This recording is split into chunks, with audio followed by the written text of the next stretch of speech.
बघा मित्रांनो, आपण शेळीचा कंडा बनवायला जे शेळीच्या गळ्यात असते ते ह्याच्यासाठी 2 रस्सी घेतलेली आणि एक हातभर रस्सी घेतलेली बारकी घुंगरं ववण्यासाठी. आणि कशा पद्धतीने बनवतो ते पण बघा.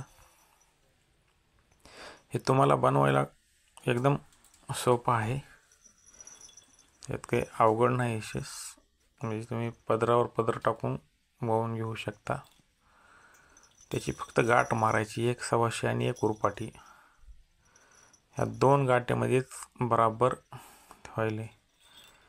हो काय घुंगरू लावलं, घुंगरावर फसा कसा टाकायचा ते पण बघा. हो काय पदर टेकला नाही ते घ्यायचं आहे हां, आणि हे पदर त्याच्या खालून वर घ्यायचं आहे बघा.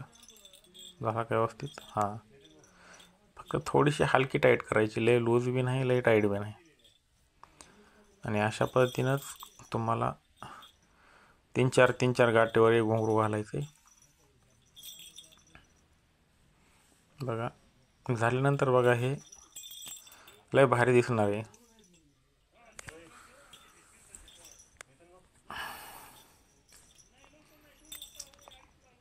बघा कशी गाठ मारली.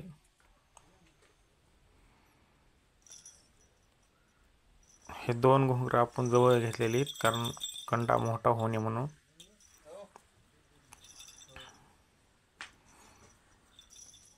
चार गाठी झाल्यानंतर 4 फसे व्यवस्थित झाल्यानंतर अजून 2 घुंगरं राहिलेत आपले. आपण हे कंडा 6 घुंगराचा केलेला आहे. प्रत्यक्षात 3-3 बोटाचा 2-2 बोटाचा अंतर ठेवलेला आहे बघा. व्यवस्थित आहे, दिसायला पण व्यवस्थित आहे ते. जर तुम्हाला घरी कंडा बनवायचा असेल, एकच घ्यायचा नसेल, तर तुम्ही अशा पद्धतीने बनवू शकता. त्याच्यासाठी ही कलरची रशी 2 वाव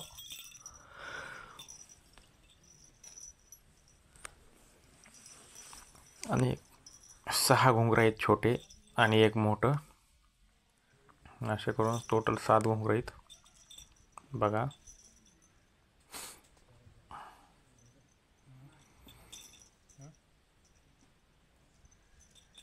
व्यवस्थित आहे ते आणि व्यवस्थित दिसतंय पण. झाल्यानंतर तुम्हाला दाखवतो किती खूप छान दिसतंय ते. जर कोणी करणार असत्या तर नक्की बघून करा, कारण हेच एकच घ्यायचं म्हणलं तुम्हाला तर 40-50 रुपयाला देते.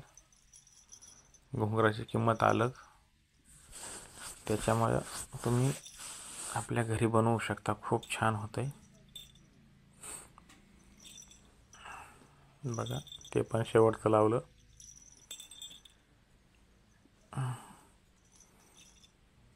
आणि रशी कलरची घेतली तर खूपच भारी ते.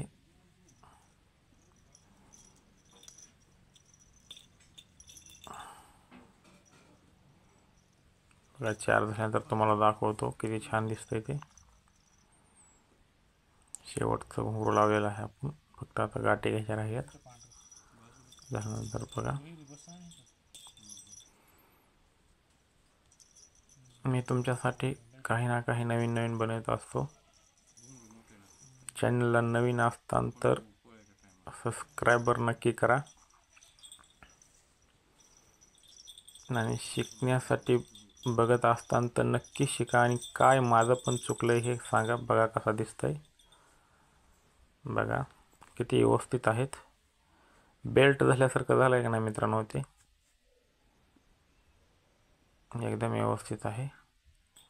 तुम्ही पण नक्की बनवा मित्रांनो बघून.